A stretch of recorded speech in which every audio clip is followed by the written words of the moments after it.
Isang mapagpalang gabi po sa ating lahat, mga minamahal na mga kaibigan. Welcome po kayo sa ating pag-aaral na isasagawa simula po ngayong gabi na ang tema po ng ating pag-aaral ay Final Destinations, Making Sense of the Last Day Events. So makikita niyo po sa tema po natin, we will be talking about last day events. Ano po? Tayo po ay live sa mga sumusunod na pages. Una po sa End Time POV o Point of View na Facebook page. Ganun din po sa AWR Metro Batangas. Nakakonect din po tayo sa ilang mga pages diyan po sa Quezon, Southern Quezon 1 District. At sa account po ng lingkod natin na kasama ngayon, si Pastor Ish. Ano po, so kung saan po kayo nanonood, kayo po ay welcome sa ating pag-aaral. At konting lambing lang po, atin pong i-like, i-share, at i-follow, at subscribe kung saan po tayo nanonood para ma-notify po tayo. These studies about last events, mga kapatid, will be always Tuesdays. At medyo na late lang po tayo ngayon, pero it will be 7:30 po ng every Tuesday po, every week. So ngayon po, bigyan po natin ng pagkakataon si Pastor Ish para po sa kanyang pagbati. Pastor? Good evening po mga minamahal na mga kaibigan. Ayan, welcome po sa ating pong programa at kinagagalak po ng inyong lingkod kasama si Pastor Joshua na papaglingkod sa inyo sa pamamagitan ng online na ministry. Ating pag-uusapan ang end time events at ang ating pong mga pangyayari sa kasalukuyan, kung paano tayo bilang mga mananampalataya ay dapat na makaunawa kung bakit nangyayari ang mga ito at ano ang kinalaman nito sa nalalapit na pagparito ng Panginoong Jesus. Alright. Thank you, Pastor Ish, yung pagbati.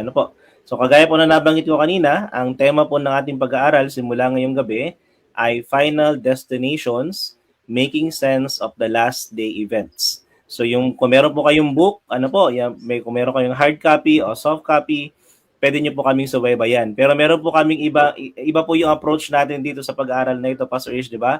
Hindi po ito chapter by chapter, mga kapatid. Ito po ay section by section kung saan i-deal po natin yung bawat issues na ina-address po na Ellen White through the Book of Last Day Events. Kaya ngayong gabi, sa ating pong episode 1, ay isang section po ng chapter 1 yung ating pong pag-uusapan.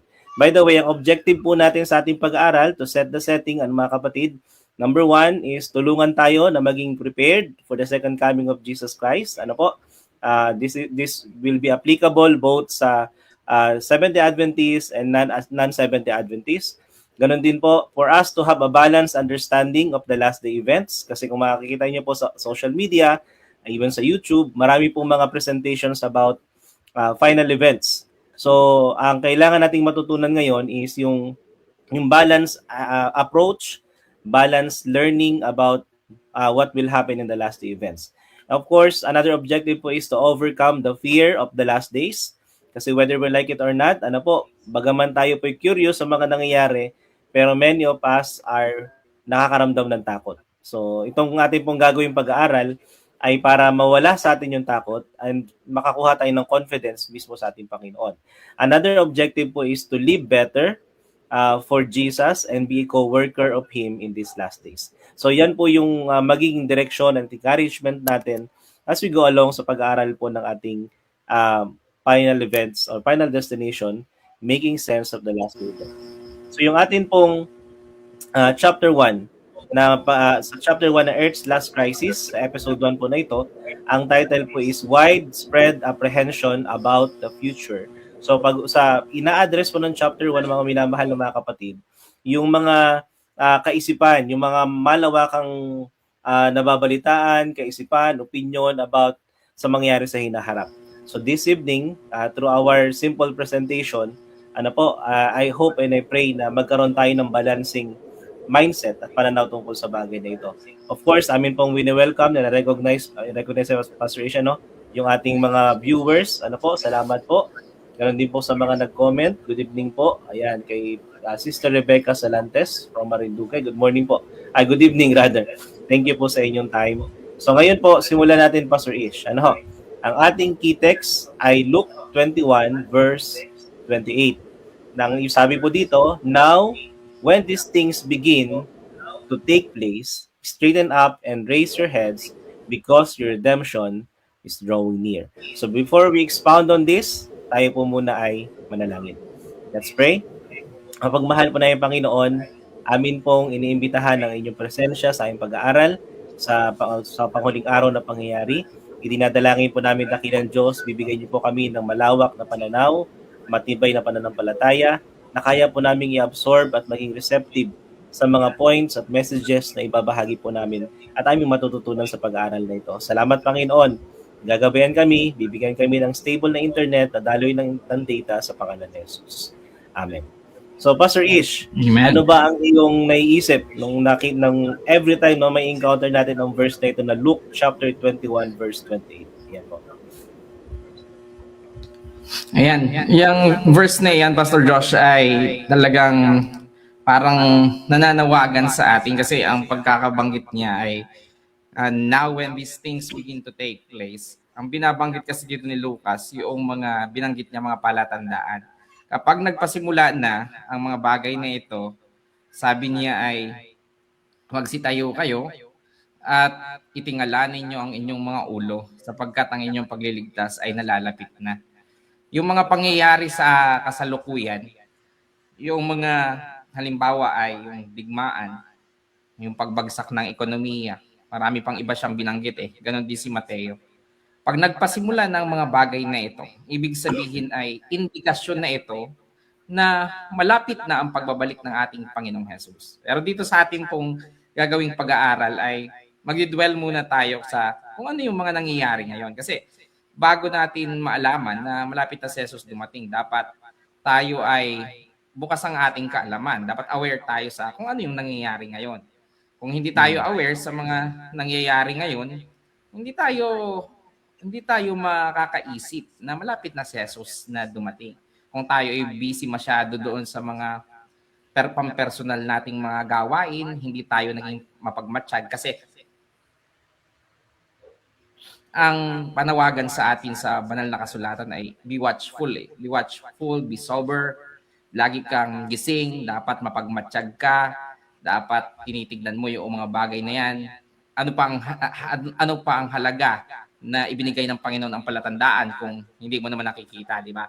So, bibigyan natin ng panahon na maunawaan yung mga bagay na yan. Pero itong talatang ito ay napakaganda sapagkat dito ay nagpapakita ng katuparan na talagang kung ito ay visible na mga palatandaan sa atin, talagang malapit ng si Jesus ay dumating para tayo ay iligtas. Ayan. Yes. Thank you, Pastor Isha. At saka yung napansin ko rin sa verse na ito, yung straight call ng Panginoon na whenever na ma-witness yung mga bagay na ito, look up. Kumbaga, wag tayo mag-dwell so much on those signs of the times, yung mga na yan. Bagaman it will take place, we need to be watchful about it, pero wag tayo mag-focus doon. Kasi sabi ng Panginoon, pag nakikita nyo nangyari na ito, tumingala na kayo, tumawag na kayo sa Panginoon. Kasi ito na yung time na tayo ay dapat ay manumbalik, tayo ay magpakainit sa pananampalataya at magsikap na lumago yung ating pong relasyon at pananampalataya sa Panginoon. So, ako, basing po doon, Pastor Ish, doon sa ating napag-aralan, yung ating ipinag-aaralan ngayon, rather, sa unang section ng chapter 1 na widespread apprehension, ay according to the headlines, dito tayo magsisimula, ay sa sobrang kahit kayo sa mga viewers po natin, pag nanonood po kayo, you can see na meron pong tinatawag na nagaganap na polycrisis. Ito po ay term na ginagamit po ng World Economic Forum, sa World Economic Forum, na para ma-describe po yung simultaneous na nagkakaroon ng collapse sa ecological, geopolitical aspect, at saka po sa economic system. So Pastor Ish, ano ba yung, para mas maging clear ito sa ating mga kasama, ano ba yung mga bagay na ito na dapat nating pansinin? Ayan, so natin kung makabalik si Pastor Ish. Ano po? Pero mapapansin niyo po mga kapatid, sa bali-balita, makikita po natin na yung sanlibutan po natin ay humaharap sa isang kalagayan that everything is collapsing. Ano po? Maybe because, kagaya ngayon, in the latest news, merong gera sa Iran, naapektuhan ng economic system ng maraming bansa, or maybe most of lahat ng mga countries. So, nakita na Ellen White sa chapter 1, Earth's Last Crisis, na magkakaroon po ng collapsing sa lahat ng iniisip ng mga tao na pwede nating pagkatiwalaan na parang minsan may mga tao na doon nakasandal sa mga bagay na yon. Ano po, ayan, nakabalik si Pastor Ish. Pastor Ish, ano ba yung iyong nakikitang kaisipan dito sa ating yung nagaganap na polycrisis, collapses of ecological, geopolitical, at economic system?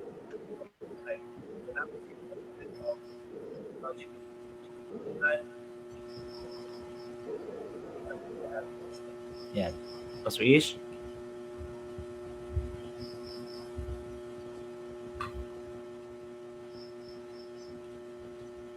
Yan, medyo nag-struggle ang internet ni Pastor Ish. So, tuloy po tayo. So, as I was saying, mga minamahal na mga kapatid, tayo, we don't need to be so knowledgeable at high in theology for us to understand that something is wrong na nagaganap. Ano po, and prophecy is being fulfilled. Hindi nyo kailangan ng high theology sa bagay dito kasi ine-expose po ng spirit of prophecy na time will come, ecological and geopolitical and economic systems ay talaga magko-collapse as part of the signs of the times. So ngayon ang tanong, ano ba talaga ang problema? What is really the problem? Ano po? There are 3 questions that we'll be answering this evening in connection po dun sa widespread apprehension about the future. Una po ay ano ba talaga ang problema? So ang pinakang core problem po mga minamahal na mga kapatid is hindi lang yung naririnig natin na bad events. Ano po? Ang pinakang core problem po talaga is yung systemic intensification of evil and natural decay. So kumbaga, hindi problema yung kumbaga hindi talaga much problem yung mga bad events. Ang much problem is sa sistema po na ginagawa ng kasamaan, ng kampo ng kasamaan, and then ito po yung nakakaapekto sa natural na kalagayan, naapektuhan po. So that is the reason kung bakit meron pong social unrest, may political instability, may natural disasters, at ito po ay hindi na at ang surprising dito mga minamahal na mga kapatid, hindi siya yung sunod-sunod.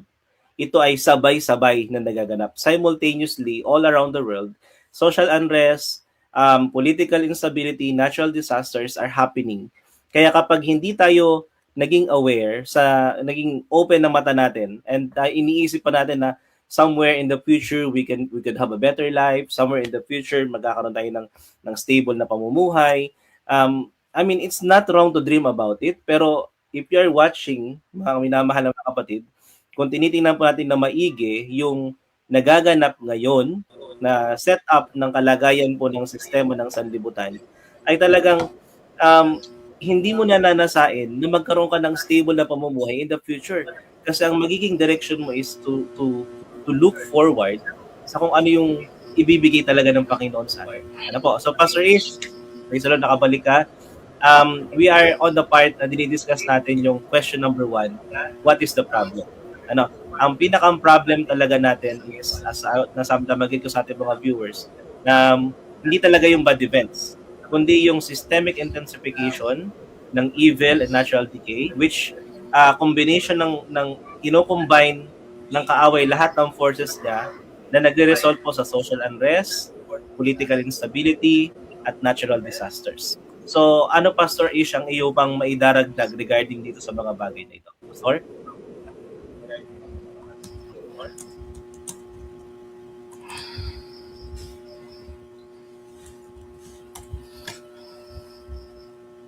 Ayan. So, dito ay naalala ko yung binabanggit ni Apostle Paul sa Ephesians chapter 5. Ang sabi niya doon sa Ephesians chapter 5 ay be very careful then how you live. Not as unwise but as wise. Sabi niya, maging maingat. Talagang paano kayo namumuhay. Hindi katulad ng mga mangmang, kundi katulad ng mga matatalino. Verse 15 iyon. Hanggang 17. Sabi niya sa 16. Making the most of every opportunity because the days are evil. Days are evil. Sabi niya ay dapat ating ginugugol. Talagang kung maiksi na yung ay susulitin mo na yung ma-maximize mo sa natirang maikling panahon ang paggawa ng mabuti ang paglakad ng naayon sa kalooban ng Diyos. Dahil sabi doon, because the days are evil. Doon sa ibang translation, Pastor, ay ang pagkakagamit ay hindi dahil sa masama yung mga pangyayari, kundi ang sabi ay dahil sa marami ang gumagawa ng kasamaan.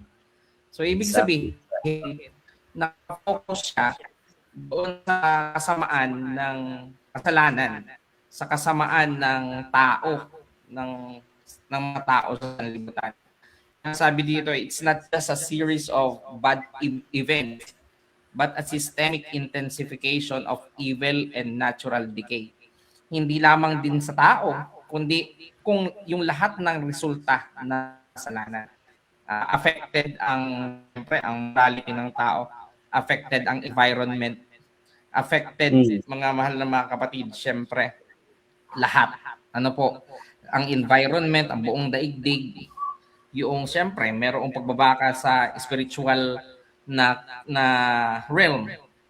Ito ay Yes. hindi lamang apektado ang tao at ang moralidad ng tao, kundi ang mga pangyayaring nakikita at hindi nakikita at pati na yung atin pong mga karanasan sa environment. Kaya sabi to, we are seeing a combination of forces, intensification, sabi to, where social unrest, political instability, natural disasters are no longer isolated incidents. Ibig sabihin, hindi na ito kakaiba. Ibig sabihin ay parang sa ating sanlibutan, parang ang nangyayari ay palagian na ito eh. Lagi nating nakikita, sama-sama na yan. Kaya sabi mo nga kanina, hindi lamang ito nag-iisa eh, kundi parang ang nangyari simultaneous, marami. Yes. Continuous. Napakarami. Kaya ang tawag doon ay polycrisis. Ibig sabihin many, mula doon sa salitang poly. Yung crisis ay hindi lang isa, kundi marami at sabay-sabay pa. So, yun yung masasabi ko dito, Pastor. Talagang kung ano yung observation ng bawat isa sa atin, mga nag-aral ng mga ganyang mga bagay, ay talagang makikita mo na over and over again, pinatutunayan yung sinabi ng Biblia ng mga pangyayaring nangyayari ngayon. Yeah. Tama yun, Pastor. At saka yung, kung babasahin din natin sa Matthew 24, yung mga mismo binanggit ni Jesus Christ, hindi naman talaga niya sinabi actually na sunod-sunod eh. Ang pagkakabanggit ng Panginoon doon is simultaneously magaganap ito as we are facing the end, the time of the end. Ano po? So talagang hindi ito kumbaga kung tayo nag-aaral tayo ng Bible and Spirit of Prophecy, ito yung isang bagay na hindi dapat natin kinakagulat, hindi ba? Hindi nga dapat tayo natatakot kung talagang napapag-aralan natin kasi we just pag dumating dumating yung ganitong event, confirmation lang yun sa part natin. Hindi tayo matatakot doon. Ano po? Kasi nga nakukonfirm lang in our very eyes yung mga katuparan ng binanggit mismo, even ng ating Panginoong Jesus. Ano po? Sabi nga dito sa Testimonies for the Church, Volume 9, page 11, the agencies of evil are combining their forces and consolidating. They are strengthening for the last great crisis. Kaya, Pastor Ish, ang mapapansin natin dito, yung nagaganap ngayon, hindi ito pabuti ng pabuti. Ano po, ito'y palala ng palala. Kasi nga, it's leading towards the point of time na talagang ibubuhos talaga yung magaganap talaga yung great crisis. Ano po, kaya sabi ni Jesus Christ ay pag na-witness nyo mga bagay na ito, hindi pa ito yung katapusan, kundi simula pa lang ito ng matinding paghihirap, di ba? So, anong mababanggit niyo dito, Pastor Ish? So, sa binabanggit na ito na strengthening for the last great crisis. Tama yon. Talagang yung mga bagay na yan, kasi kadalasan, ako din, pag ako ay nakakausap ko yung ibang mga kapatid, lagi kong inuulit na hindi nga itong ating kalagayan ay pabuti. Hindi tayo pwedeng umasa doon sa mga pangako ng mga leaders ng ating mga sino pa man dito sa libutan na nangangako ng stability, nangangako ng alam mo yun, no, pag taas ng tawag dito, pag taas ng ekonomiya. Hindi. Ang dami nang nangako na ganyan, Pastor Josh. Hindi mo pwedeng panghawakan yan dahil may deklarasyon ng Biblia na habang patagal ng patagal ang sanlibutan, ito ay patungo sa pagkawasak.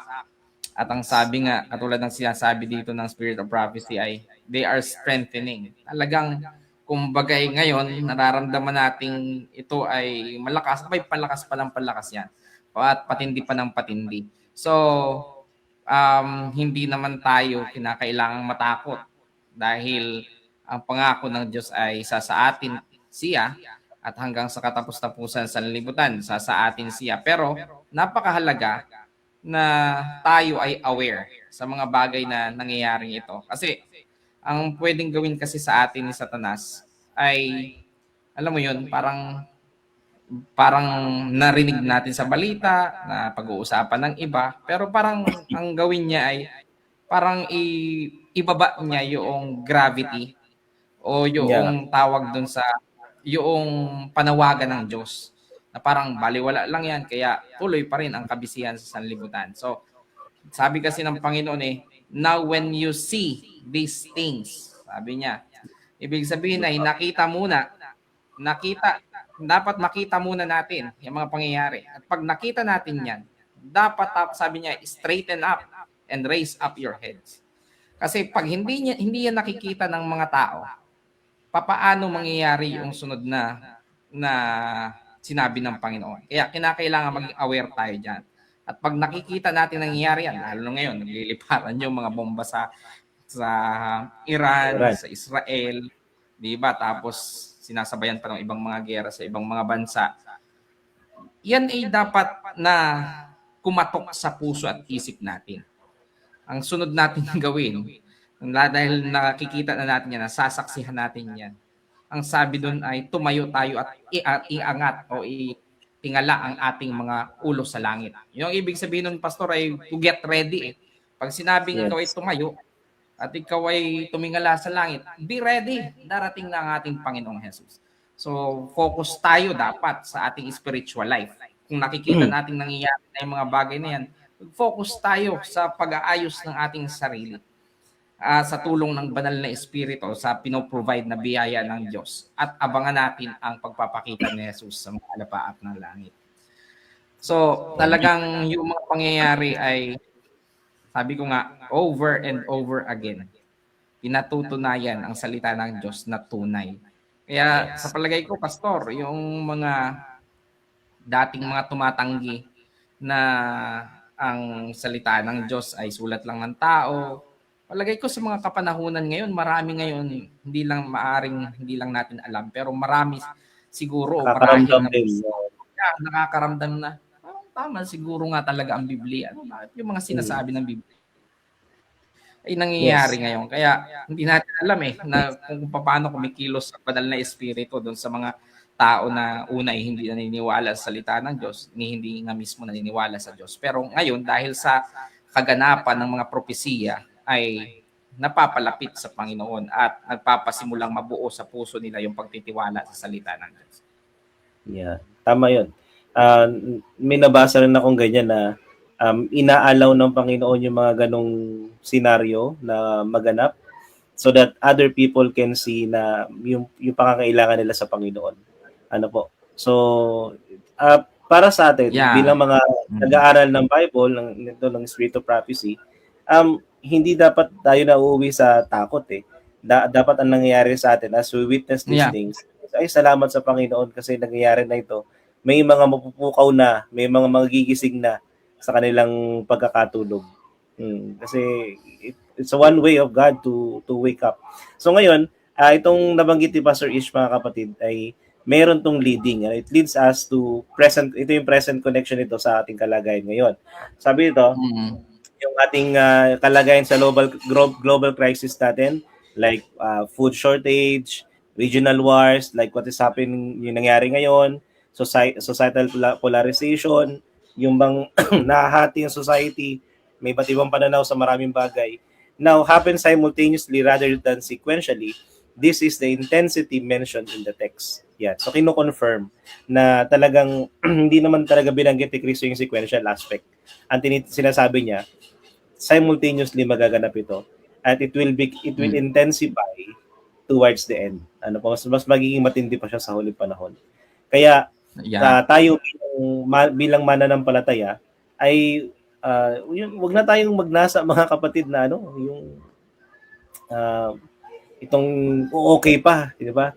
Kung maganda nga na lumala para talaga, di ba Pastor Ish? Para talaga mangyari na yung towards the end. Kasi kung pipigilan natin, it's just simply saying na wag mo na Lord. Kasi parang gusto ko pa ng maayos na buhay dito sa mundo. Parang ganun. So, Hindi naman sa palagay? ibig sabihin, Pastor, hindi naman ibig sabihin, Pastor, na gusto mong mahirapan ang sanlibutan. Hindi naman natin ibig sabihin naman, na gano'n. of course. Kundi ang ibig sabihin natin ay kapag nangyari ang mga ito, mas exciting kasi yung sunod na mangyayari. Ang mas inaabangan kasi natin yung pagparito ni Jesus. Yes. Siyempre, pag dumaan sa atin yung mga paghihirap na yan, abay, hindi yan basta-basta, talagang paghihirap yan. Sabi pa nga ng banal na salita ng Panginoong Diyos sa Mateo 24 ay kung pahabain, ay baka walang matirang tao sa sanlibutan. Di ba? Pero ang ibig sabihin natin na sana maganap na itong mga tanda na ito ay para mas talagang dumating si Jesus. Para mas lalo nating kagiliwan yung pagparito ng ating Panginoong Jesus. Kaya, paano makakasingit yung takot, di ba? Sa mga nasa kay Kristo. Ang sabi ng Biblia, ang dapat matakot ay yung wala kay Kristo. Dahil alam naman natin na kapag ikaw wala kay Kristo, paano ka mapoproteksyonan ng Diyos sa pagdating ng mga matitinding mga pagsubok na ito na daranasin ng sanlibutan. Kaya sa ating bilang mga Kristiyano ay hindi takot kundi excitement na may kasiyahan na malapit nang dumating si Jesus. Pero kaakibat noon yung pagiging maingat na namumuhay ayon sa biyaya ng Panginoon. Yan. At syempre, yung mission, Pastor, yung mission pa na gagampanan mo na yung iba ay mapaabutan ng mensahe dahil hindi lang ikaw yung nagnanais na makasama ng Panginoon, kundi ikaw din ay maipadama mo sa kanila yung pagmamalasakit ng Panginoon na habang may oras pa, pwede pa silang manumbalik sa Panginoon at tanggapin si Jesus. Amen. Thank you, Pastor Ish. So, nakita natin mga kapatid, mga kaibigan, sa mga viewers, if you have your opinion, pwede nyo pong i-comment dyan sa comment section at para meron din po kayong part sa atin pong ginagawang discussion dito. So, itong na-discuss natin sa question number 1, what is really the problem? The core of the problem is, itong mga nagaganap na ito is simultaneously, it will intensify towards the end. Ngayon, ang tanong natin na pangalawa is, how does God intervene? Mahalaga itong tanong na ito. As these things will intensify towards the end, ano yung gagawin ng Panginoon? Especially sa kanyang bahay. Mahalagang tanong ito Mahirap kasi yung, di ba Pastor Ish, pag-uusapan lang natin, yung nangyari na may gera dito, may lindol dito, may tsunami doon. Pero hindi natin pinag-uusapan madalas, nadadaan, whenever we talk about last day events, madalas nakapokus tayo sa kasamaan ng panahon. And then neglect natin kung paano nag-i-intervene ng Panginoon habang nagaganap itong masamang panahon na ito. So let's answer this question.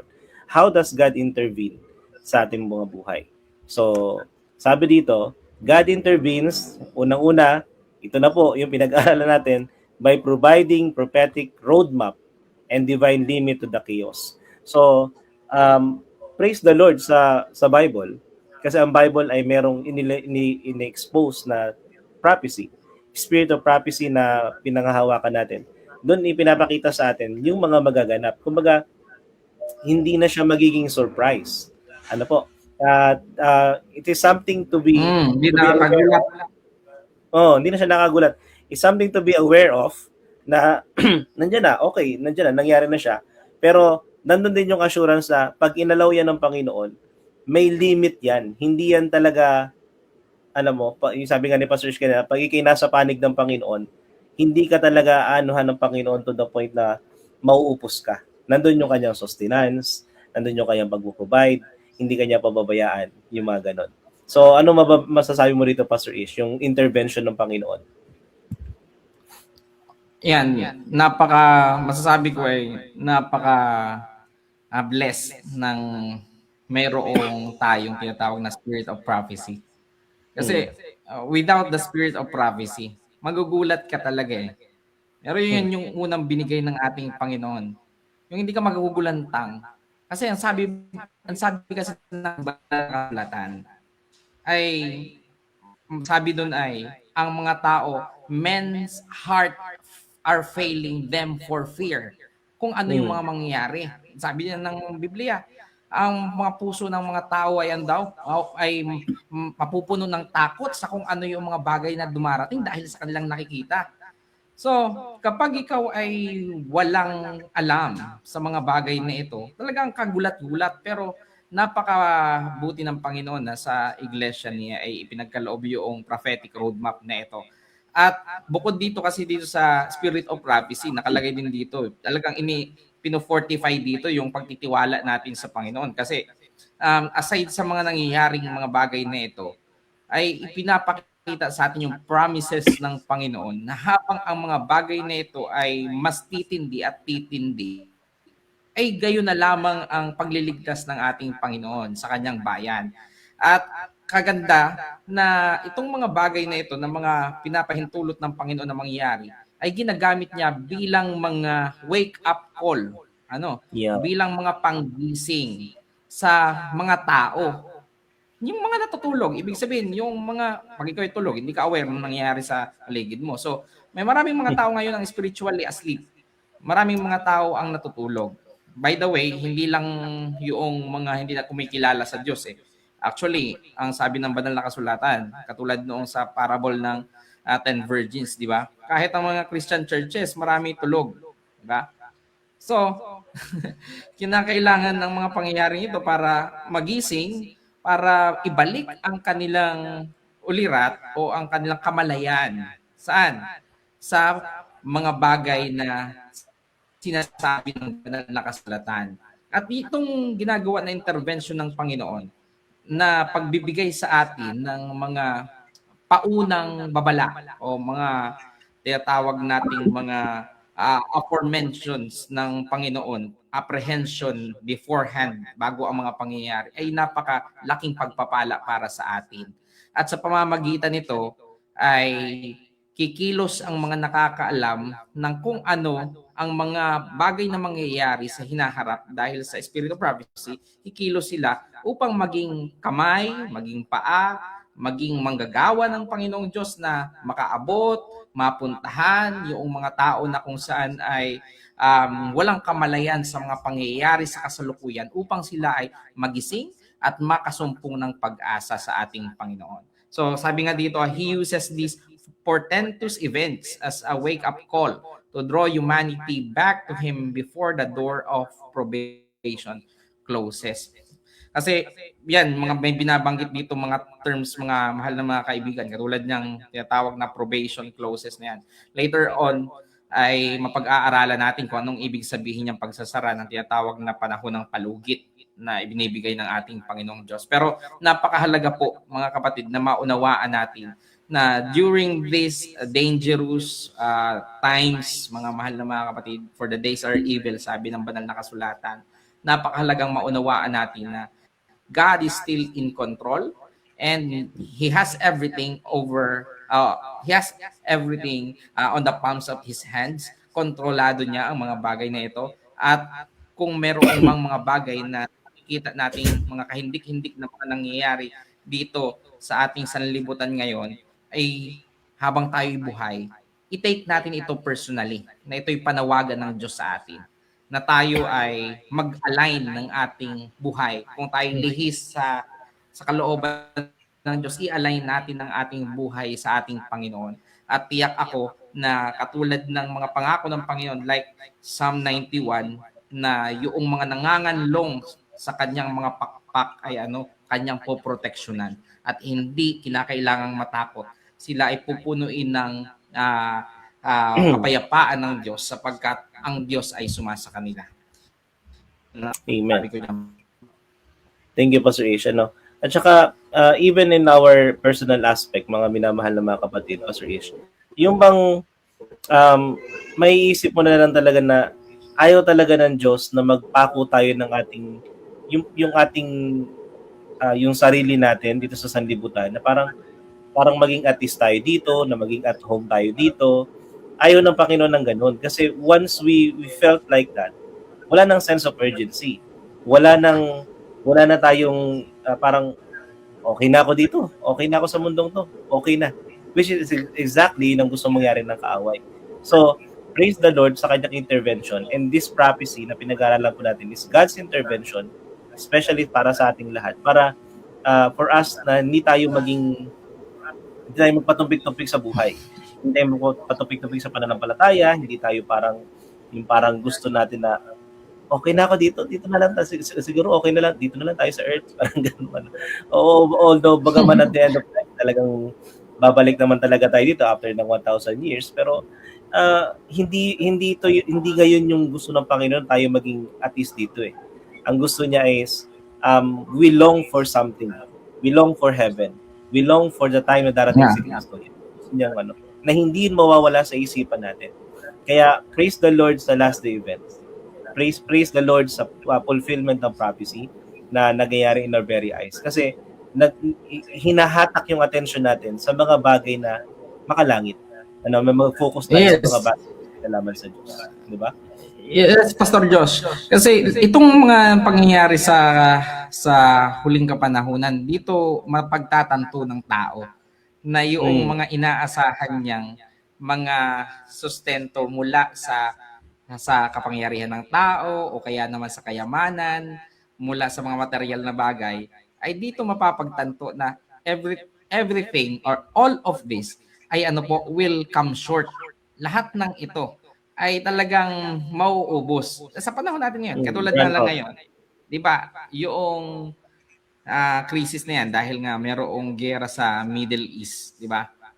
Nabasa ko nga din isang pahayagan ito sa AP News. Sabi ay dito sa apnews.com. Sabi ay Iran war sends shockwaves through African fuel market and economies. Apektado na daw ang African fuel market. Ay dito nga sa atin kahit mas malayo tayo,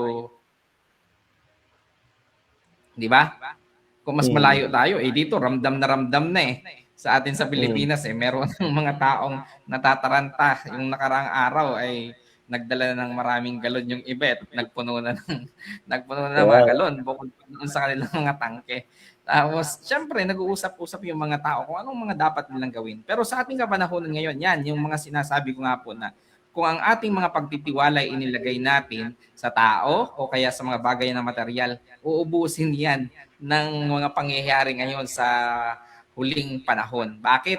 Dahil gustong ipakita ng Panginoon na talagang siya lamang ang kayang magbigay ng sustenang makakatagal para sa atin ng pangwalang hanggan upang mas lubos nating maunawaan na talagang ang ating pag-asa ay nasa Panginoon lamang. Ayan, yun nga. Kaya papaano ang isang Kristiyano ay dapat na mag-isip sa mga panahong ito na kung saan ay mauubos ang kanyang resources mula sa mga bagay na tangible at liban na lamang doon sa kanyang pananampalataya. Hindi ba dapat mag-isip tayo? Hindi naman ibig sabihin na tayo ay maging mapagpabaya.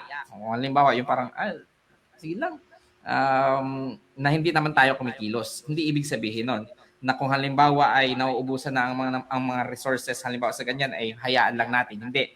Maging matalino pa rin tayo. Pero ang ibig ko sabihin ay dito natin marirealize na it is so safe na talagang sa Diyos tayo magtiwala. Dahil kung yung hindi may provide ng mga bagay na material sa atin, hindi kaya nilang i-provide yung tinatawag na miracle. And only God can do that through faith. Kaya doon natin mapagtitiwalaan ng ating Panginoon.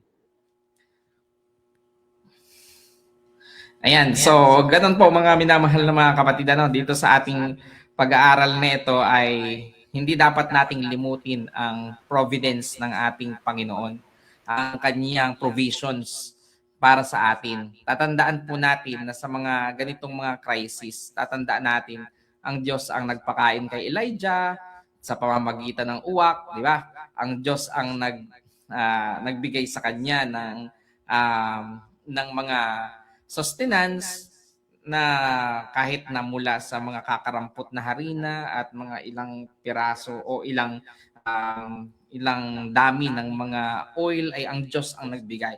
Ang Diyos na kung saan ay nanalangin para sa pagpaparami ng 5 tinapay at 2 isda, siya ay hindi magkukulang sa pag-provide hindi lamang ng ating pong pangangailangan pisikal kundi ng proteksyon at yan din at ganun din mga kapatid sa pananampalataya. Alright. Thank you, Pastor Ish. Ano po? Continuing on, meron pong binabanggit na, based sa sinabi ni Pastor Ish, may binabanggit po ang Spirit of Prophecy na sa Prophets and Kings, page 537. Sabi dito, rulers and statesmen have their attention fixed upon the events taking place about us. They recognize that something great and decisive is about to take place. Kumbaga, sabi ko nga kanina, you don't have to be high in theology just to understand that something is happening. Ano po, at merong na kumbaga nako-consolidate siya, it's nasa-summarize siya towards the end na mga events na ito na nagaganap. Kasi nga kahit mismo yung mga tao na hindi nag-aaral, even those atheists, ano po, they can see that something is really going on. Na talagang hindi na pabuti ang sanlibutan. Yung ibang mga sa ayon sa pag-aaral, yung ibang mga matatalino na hindi naniniwala sa Panginoon, ang kanilang ending is this earth is about to collapse. Talagang magkakaroon talaga ng end of the world. So, dahil sa mga nagaganap sa panahon ngayon, yan, they understand. Kumbaga, kung may mga tao na medyo allergic sa religion, even you put religion aside, you can see na yung sanlibutan po natin ay papunta na talaga sa pagkawasak sa huling panahon.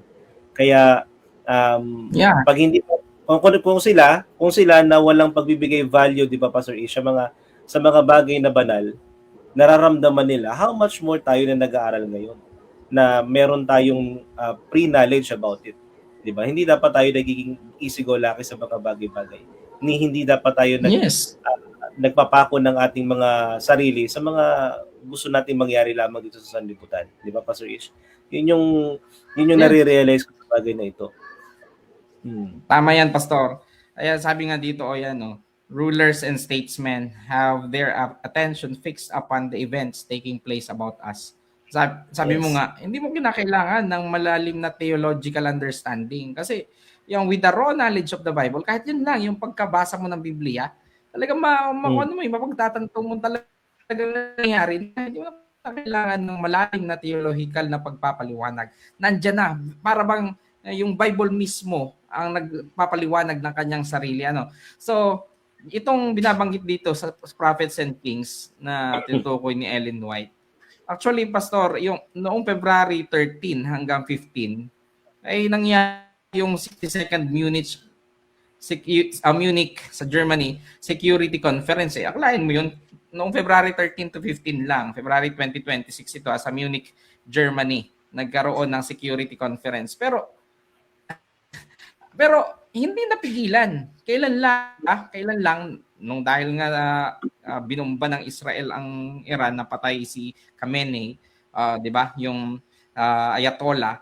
So matindi ang mga pangyayari na agad. So talagang masasabi natin na itong mga binabanggit sa atin ng Spirit of Prophecy ay tunay at totoo. Hindi dapat natin ipagwalang bahala.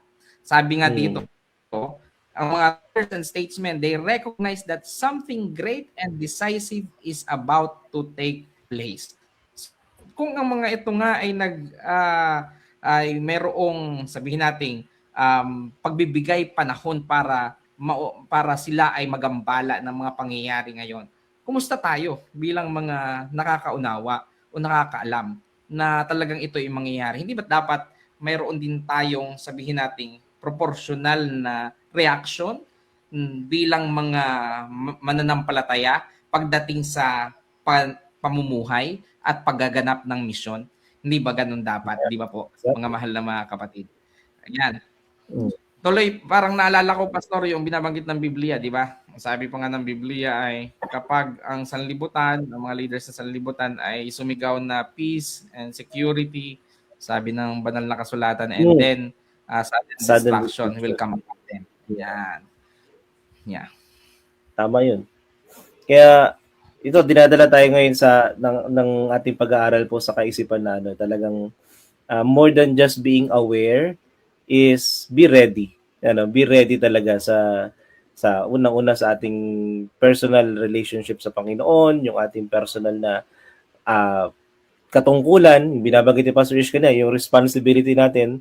Kasi itong pagkaalam natin ng katotohanan at yung mga magaganap sa huling panahon, hindi to in-expose ang Panginoon so that our curiosity will be fed up.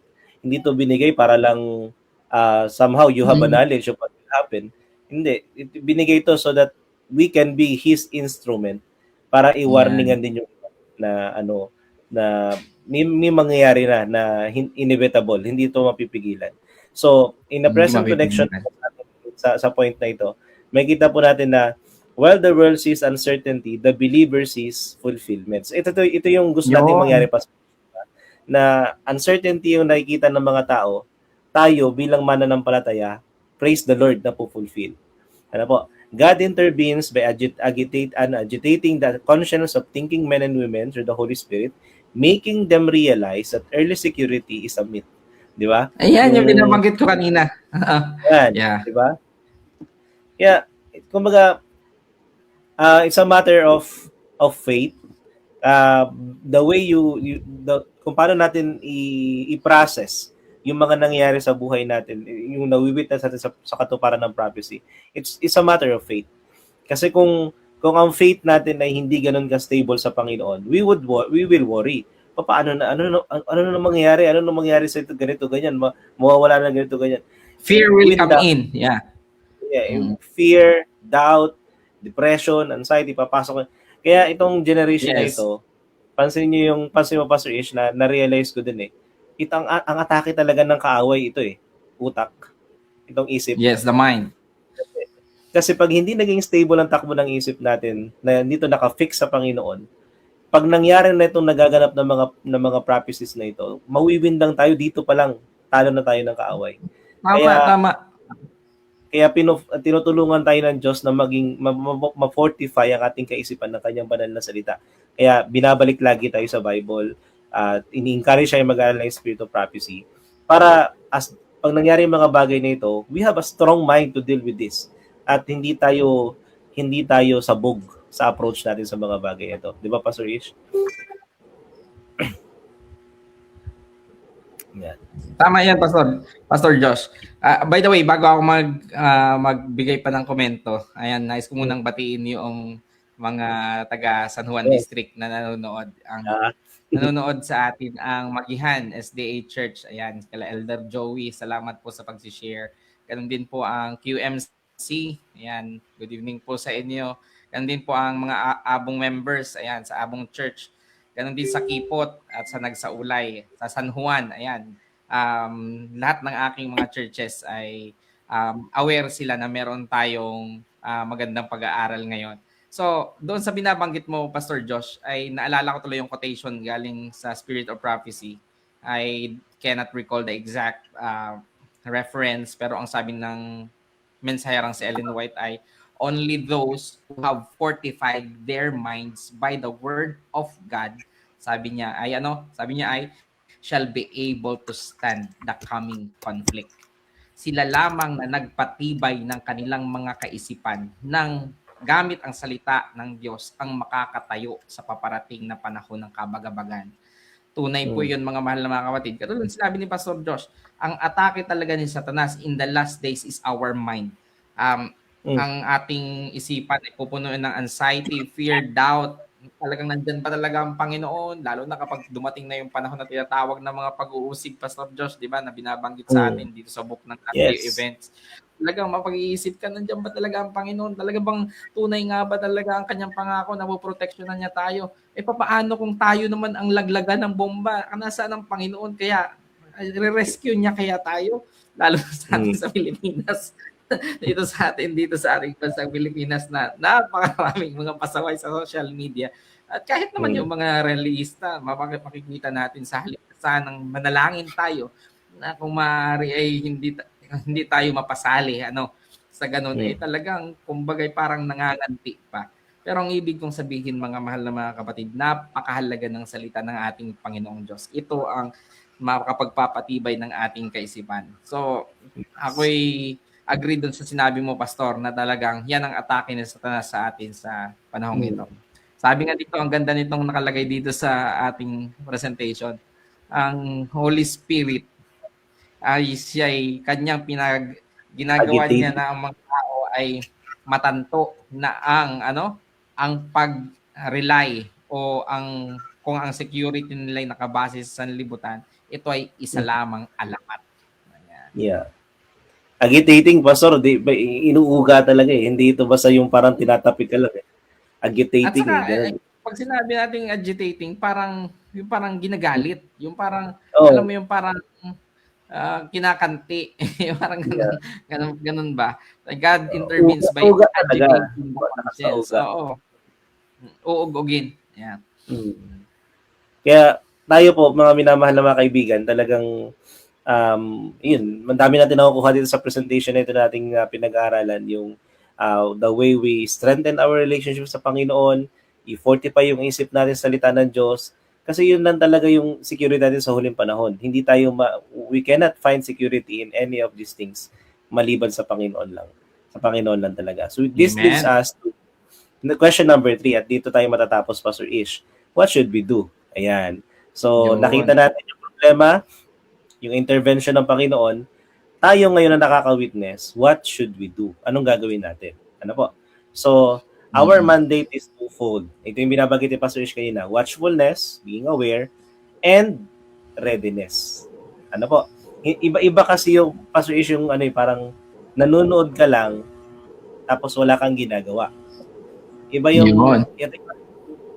inoobserbahan mo and you are preparing for something. Magkaiba yun.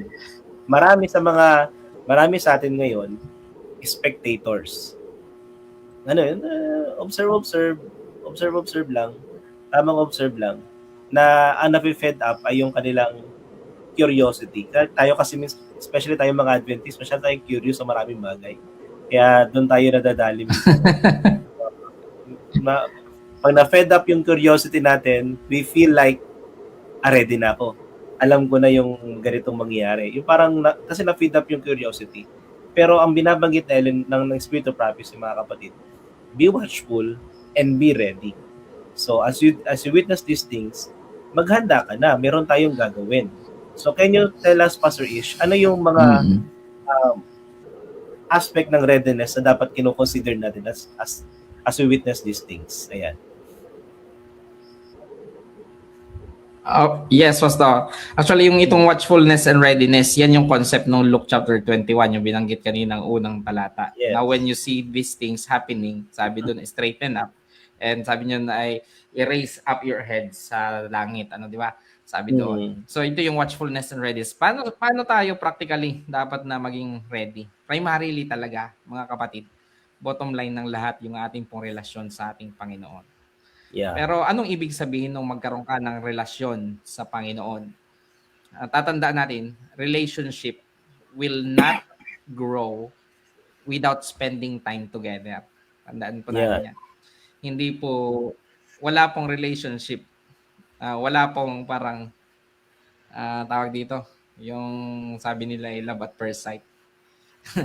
Tandaan po natin mga kapatid, ang relationship sa Panginoon ay experiential. Tatandaan po natin mga kapatid, pati yung kanyang ipinagkakaloob na salvation, experiential, mga kapatid, through faith. At ito mga kapatid ay napapalago sa pamamagitan ng spending time together. Kaya hindi mo pwedeng alisin yung mga fundamental practices like personal Bible study, personal prayer, mga kapatid, at yung personal witness. Yeah. Hindi mo pwedeng alisin yan.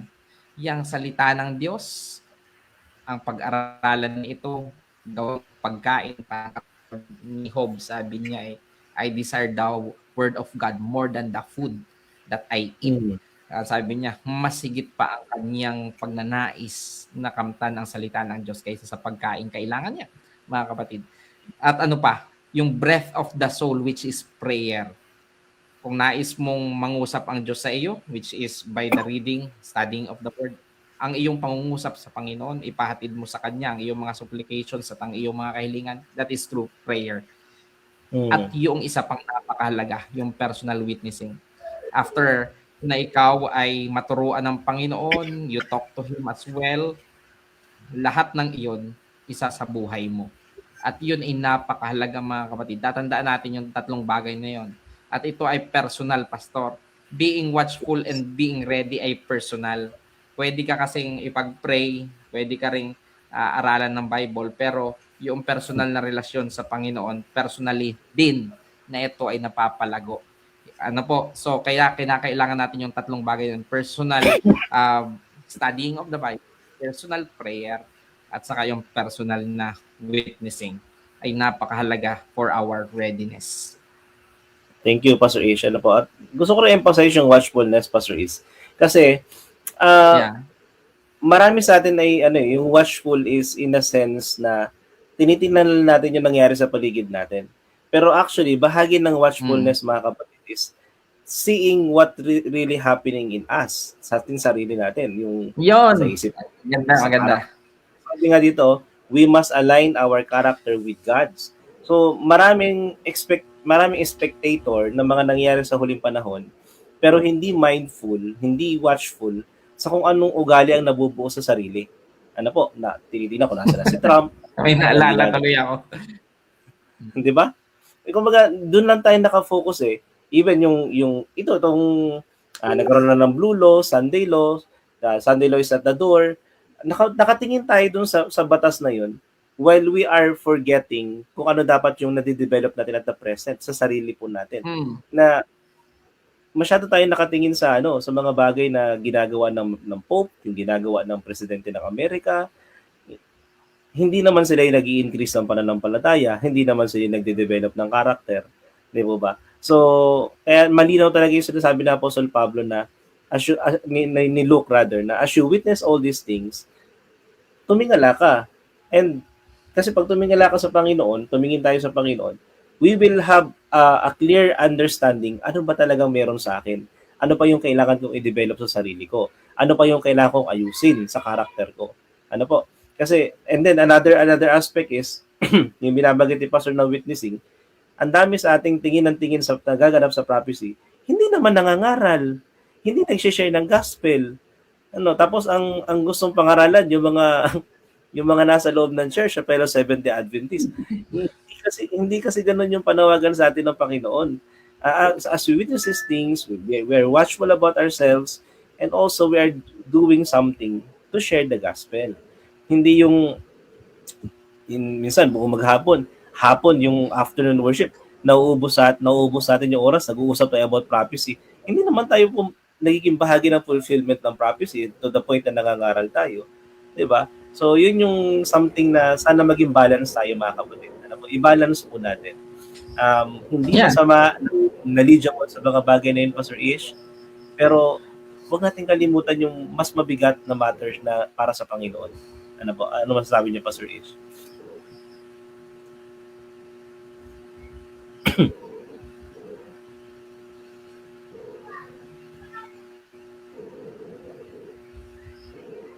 Yeah. Ayan, naalala ko tuloy din sa sinabi mo. Ang ganda ng point mo eh.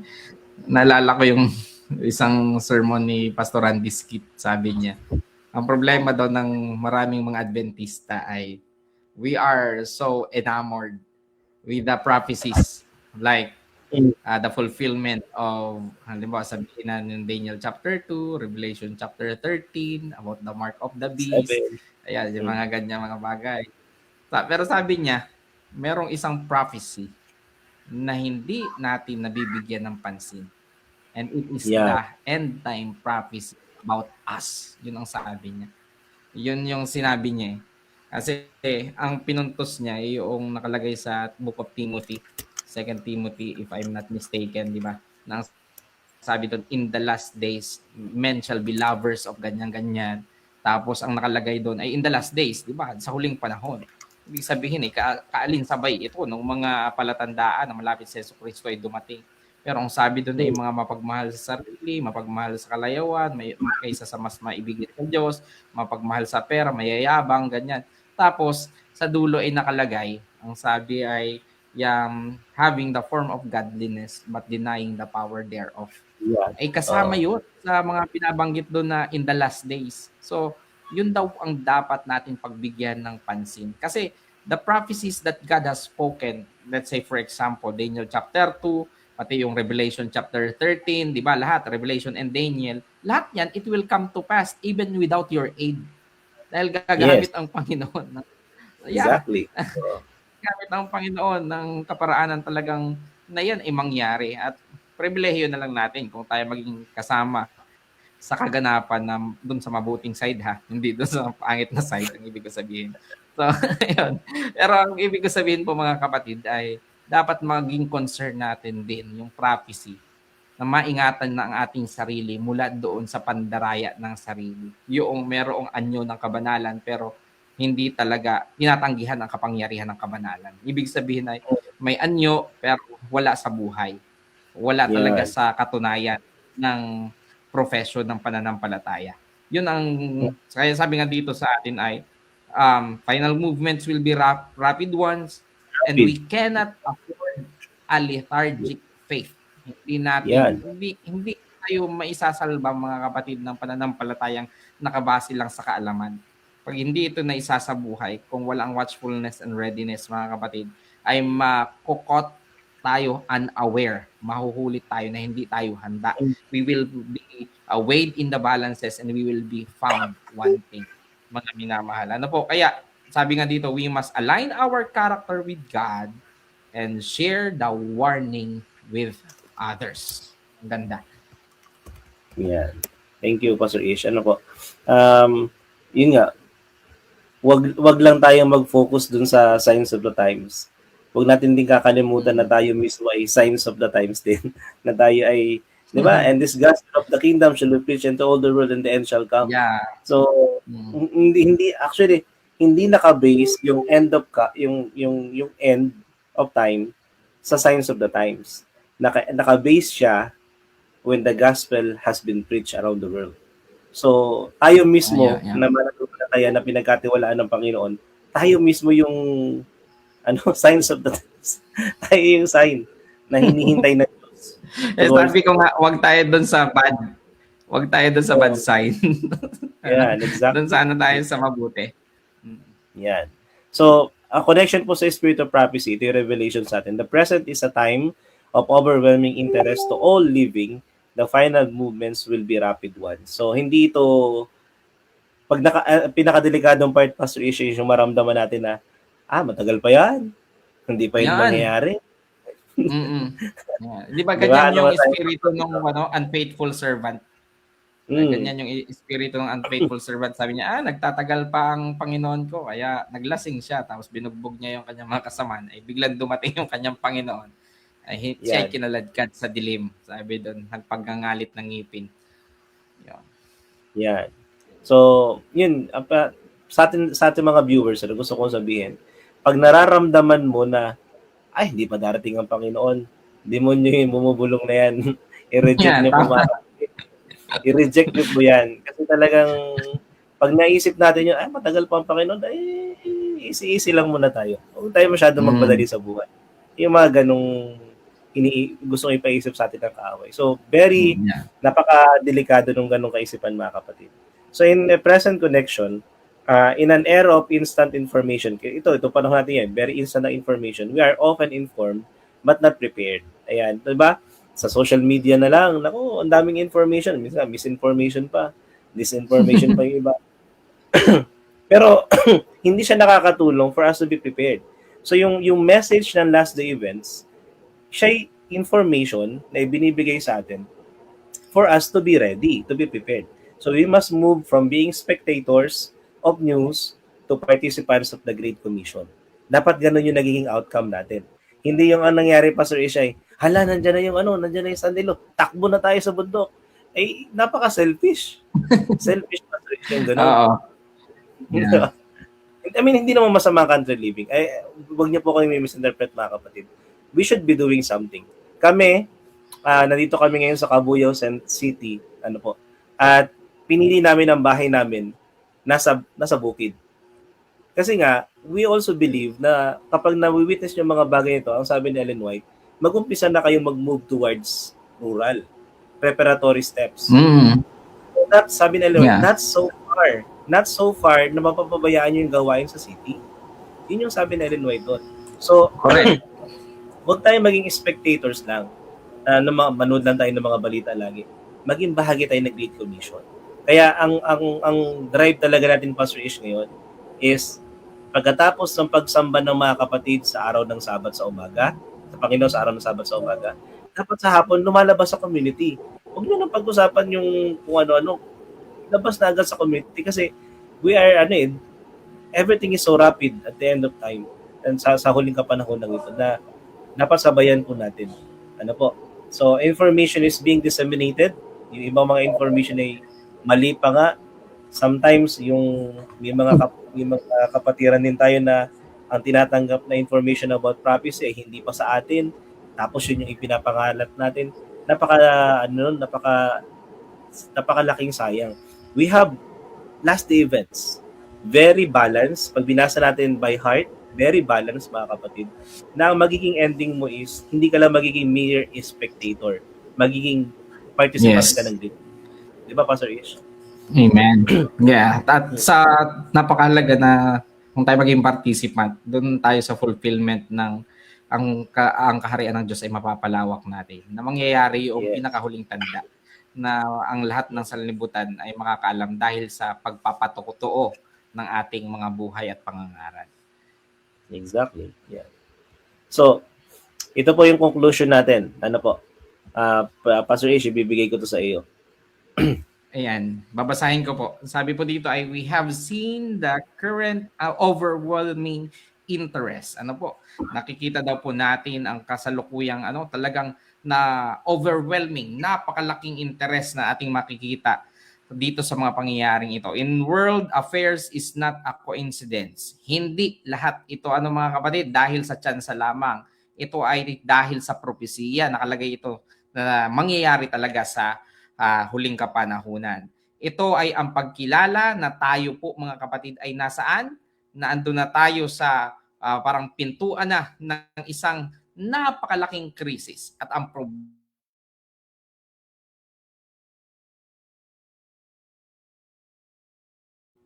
At tatandaan natin, mga mahal na mga kapatid, na ang Diyos ay nariyan para mag-intervene, para ang Diyos ay mamagitan para sa atin, para mabigyan din tayo ng pangunang tingin o pananaw. Ipinagpauna ito sa atin ng ating Panginoong Diyos. Bakit po? Bakit po kaya ipinagpauna ng Panginoon ito sa kanyang iglesia? It is for us to give the warning. Tayo itinalaga ng Panginoong Diyos na tayo kung ano ang mangyayari sa hinaharap at yung ating daladalang mensahe, mga mahal na mga kapatid, sa konteksto ng Three Angels message. Tatandaan po natin ito. Dala natin, we have a distinct message. Dapat tayong distinct na life. Diba? Kung tayo ay merong distinct na message, dapat meron din tayong distinct na life. We are seeing the intensity of every earthly element, signaling that the end of all things is at hand. Mga minamahal na mga kapatid, nakikita natin ito. Ito ang paglago, paglaki ng intensidad ng ng mga pangyayari dito sa sanlibutan. Bawat elemento nakikita natin na nagpapahayag na talagang ang katapusan ng lahat ng bagay ay malapit na. Mga minamahal kong mga kapatid, ito ay may panawagan sa ating buhay. Sabi nga, katulad ng aming pagtatalakay, Pastor Josh, hindi lamang ito para sa ating knowledge. It is also for us, to respond with responsibility. The world is trembling. Nanginginig ang sanlibutan, hindi dahil sa kakulangan ng impormasyon, kundi sa kakulangan ng pag-asa. Yung takot, Pastor, ay dala ng takot, ito'y dahil sa sa lack of hope. Yung kakulangan ng pag-asa, kaya tayo natatakot. Pero ang sanlibutan ay ganyan ang pakiramdaman, ano po. At sabi to, if the final movements are to be rapid, kung ito magiging mabilis, dapat ang ating surrender sa Panginoon ay dapat agaran din. Dapat hindi ito pigilan. Agad ipagkaloob natin ang ating pagpapahinuhod sa Diyos. Kaya bilang mga refleksyon sa ating pong pag-aaral, may mga tanong.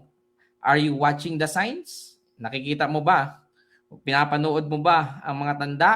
O ikaw ay na-consume ng mga worldly distractions? O hindi? Dahil sa ikaw ay nilamon na ng mga pandaraya o distraction ng sanlibutan. Ang iyo bang angkla ng pananampalataya? Sabi dito ay nanghahawak sa loob ng tabing sa kabanal-banalang dako?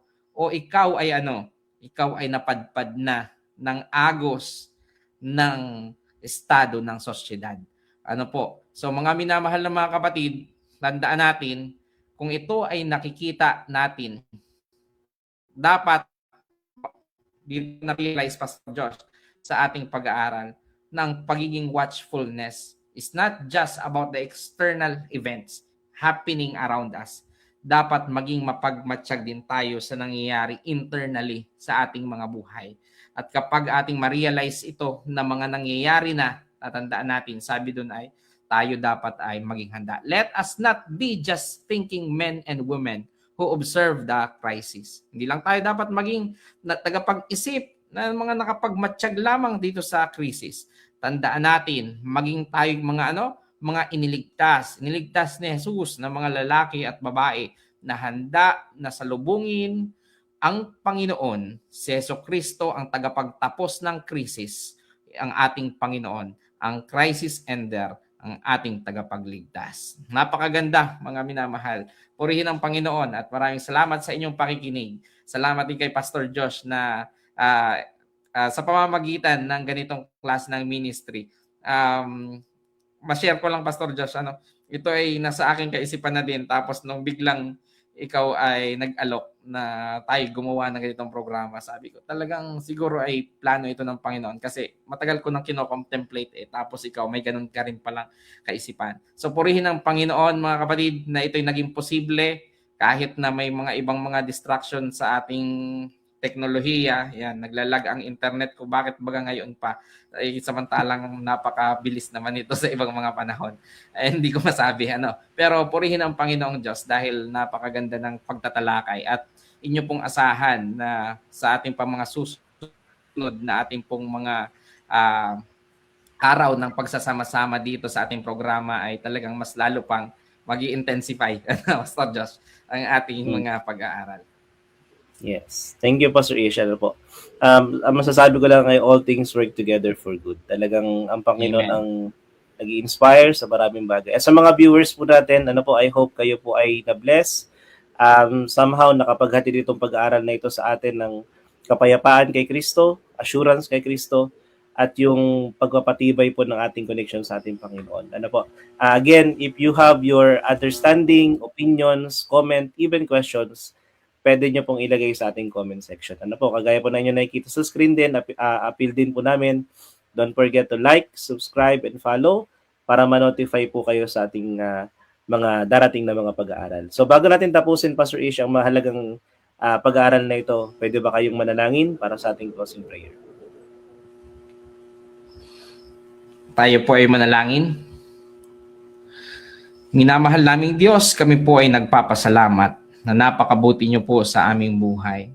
Sa pamamagitan ng pananampalataya, ipinagkaloob mo, Panginoon, ang mga salita sa iyong banal na kasulatan upang kami, Panginoon, ay mapaabutan ng mensahe na itong mga mensaheng ito ay sa pamamagitan ng pag-unawa na nagmumula sa banal na Espiritu, ipinaalam mo sa iyong iglesia upang kami, Panginoon, ay makasumpong hindi po ng takot kundi ng pag-asa mula sa iyo pong makapangyarihang kamay. Ama, lantad na amin pong nakikita ang mga kaganapan ng mga palatandaang binigay ng iyong anak upang amin pong mapagtanto na malapit na ang kanyang pagbabalik. Ama, dumadalangin kami na amin pong tanggapin nawa sa iyo, mahal na Panginoong Diyos, ang pagbuhos ng banal na Espiritu, ang huling ulan na iyong ipinangako, Tulungan niyo po kami, Panginoon, na kami ay maging mapagmatsyag at kami din, Panginoon, ay maging handa na sa aming pong pagtingin na itong mga bagay na ito ay aming makita, mangyari po nawa, mahal na Panginoong Diyos, na agad po naming maisurrender ang buo naming mga buhay sa iyo pong mga kamay. Ama, kami dumadalangin na nawa ang lahat po ng nakinig mula sa aming mga viewers maging sa amin na iyong ginagamit ng mga instrumento lamang ay pagpalain mo, Panginoon. At naway ihanda kami sapagkat habang naririto kami sa sanlibutan, mahal na Diyos, ay tiyak na meron kaming kinakailangan, Panginoon, na iwan sa aming buhay bago pa magtapos ang pagmiministeryo ng aming Panginoong Hesus sa kabanal-banalang dako sa sanktuaryo sa langit. Kaya nga, mahal na Panginoong Diyos, inaasahan namin ang iyo pong pagbabasbas. At lahat nawa, Panginoon, ng iyong mga anak na sumasampalataya sa iyo ay makasumpong ng tibay, ng damdamin at ang ganoon din ng kaisipan na sa pananatili naming babad sa pag-aaral ng iyong salita at sa pananalangin, kami din, Panginoon, ay suguin mo upang makapagministeryo sa iba na madala ang pabalita sa pamamagitan ng aming pangangaral at pamamagitan ng aming buhay. Mahal na Panginoong Diyos, umaasa kami na ang basbas ng Banal na Espiritu ay iginawad sa amin. At kung saan mang puso o mga taingang mararating ng ministeryong ito, hiling namin, Panginoon, na dala-dala nawa nito ay ang inspirasyon ng Banal na Espiritu na mag-aakay sa kanila sa paglapit at pagkilala sa iyo upang sila din namay makapaghanda ng kanilang mga sarili sa nalalapit na pagbabalik ng aming tagapagligtas. O Ama, idinadalangin namin ang lahat ng ito at ito'y sinasampalatayanan namin alang-alang sa makapangyarihang pangalan ng aming tagapagligtas, iyong anak na si Jesus. Amen. Amen. Thank you, Pastor Ish, sa panalangin. Salamat po sa mga viewers, sa lahat na nag-share at nag-like. Sana po ay maraming mabless ang ating pag-aaral. So magkita-kita po tayo next week, next Tuesday, 7:30 ng gabi. At live po ito. Pwede po kayo mag-advance reading, section 2 ng chapter 1 ng last day events. So once again, good evening po at pagpalain tayo ng ating Panginoon.